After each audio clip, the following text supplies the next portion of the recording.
Good morning, friends. Well, it's so early here that all of the moisture is still on our glass windows across the balcony. It's super quiet. Unfortunately, it's still super cloudy because right between there where the sun's coming up over there, you should be able to see the panorama of Jordan, of Amman, Jordan. And you certainly can't even see Jerusalem, which is only at its center 14 kilometers away. I was just awakened by the horrible noise announcing that there was going to be an air raid siren. I leave the phone out of my room now so it doesn't wake us all up. It's hard to get back to sleep after that because I heard it outside. Came out here to find the news all over my social media that apparently Israel, Iran, the United States all agreed to a ceasefire. And then I started getting messages from people, ceasefire, peace, and I wrote back, even if there's a ceasefire, it leaves the Ayatollahs in place. There will be no peace. We will be back in this situation again. I'm feeling very sad that I need to write a letter to my grandchildren apologizing that despite the ridiculous military victory that took place over the last week and a half so far, we may be kicking the can down the road for them to have to deal with, and then it will be much worse. And I'm outside not just to talk to you, but because as I was sitting trying to have a cup of coffee, we started getting notices that despite the ceasefire, the first round took place and was not in our area. I do appreciate those who sent emojis wishing, thinking of us, praying for us.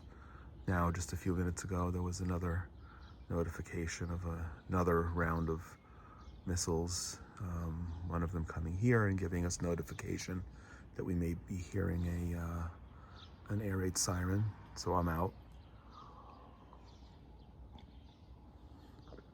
Will it be the last time? I don't know. I doubt it.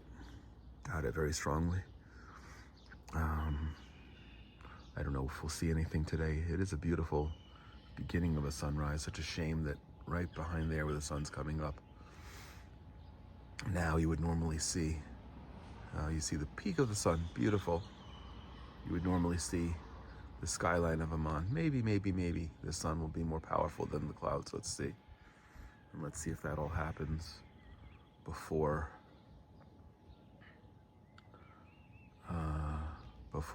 there is indeed an air raid siren. It's at least something different to look at the moment. Right there would be Amman, about 45 kilometers away. A lot of Israelis who are stranded out of Israel are coming back through Jordan, through Aqaba, their southern city. And many are coming through Egypt, even though the terrorist threat level in Jordan and Egypt is considered stage 4.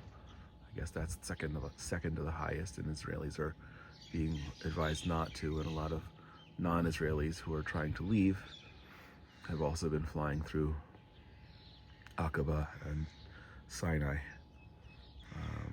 Many are taking boats.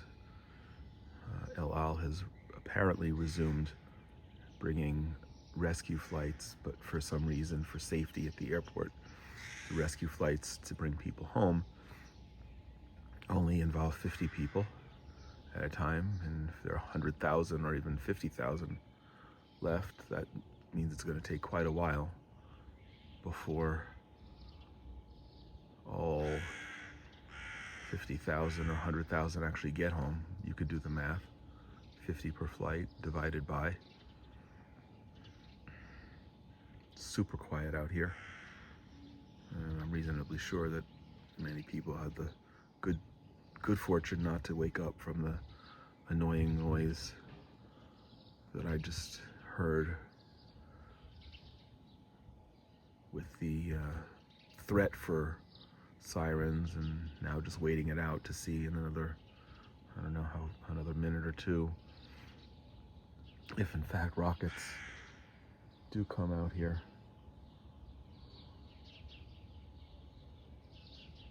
It's so quiet that if they do, missiles, I always say rockets, so I don't know why.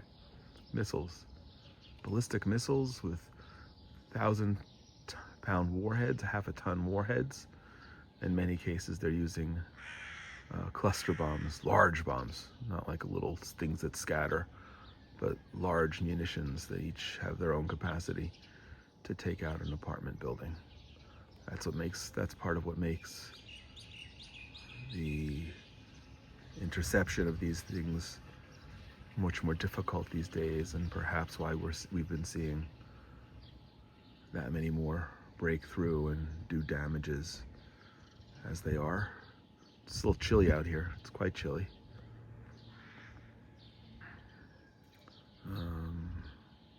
That's what happens in the Judean Mountains. We're at about, 2,500 foot elevation in the desert, on the edge of the desert.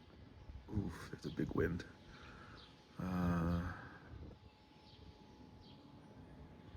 Yesterday I was at a hotel in Jerusalem that's housing. Here come the sirens. I have to turn my head sideways in order to read where they're coming from. This is up in the north at the moment. Trust me, if it starts here, you'll hear it. North, central. Community where I visited in the 1980s. Kibbutz is now. I was saying I was in a hotel where there were over 820 people who have been evacuated from their homes in central Israel that have been destroyed. And if you haven't seen it or looked, I'm going to put the note in the comments here. We are running a campaign to help their kids. Thousands of kids who have been displaced, whose homes were completely destroyed, not even with their favorite stuffed animal. Air raid sirens coming in, central Israel still. And so we're running a campaign to buy toys and games and activities and create things for them as they live in hotels, running around the lobbies and the halls, which isn't safe on a lot of levels. We were so well received. Elon Moreh, where my good friend Elliot works with the Hezder Yeshiva there, is now having a siren. Rishon LeZion West, Ha'ogan, that's a kibbutz I spent a summer on in 1982. Lovely, lovely people. All central. Nothing that we would probably see from here. Now they're starting to come to the south, so it's very likely that there'll be Otniel much further south, Hebron. So indeed, it's very possible. Oh, I just saw a glare in the sky. That could be not the sun, something else. Maybe it was just me looking up. But it's very possible that we'll see missiles in the sky here in just a moment. Now along the Gaza border area and in the Negev. Anyway, we may see missiles. We may very likely hear booms of the explosion of incoming missiles. See, I said it right this time, missiles, not rockets.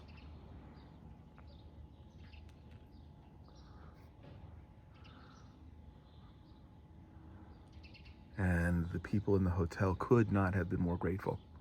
I met with the Minister of Social Welfare, who was thrilled, so grateful, so appreciative.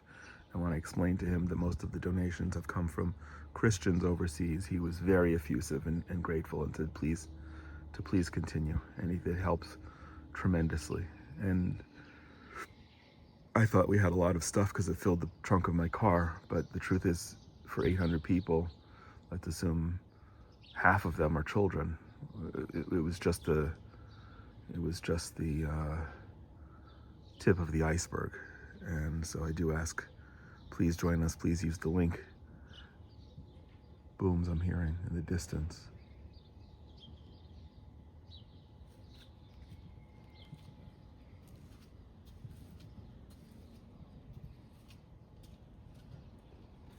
Oh, I should have stood here anyway. There are the rockets, the missiles that have come in. Those are heading to the south. It's not the missiles themselves, it's the trail of smoke. There we go. That's me. Now everyone in my family's awake.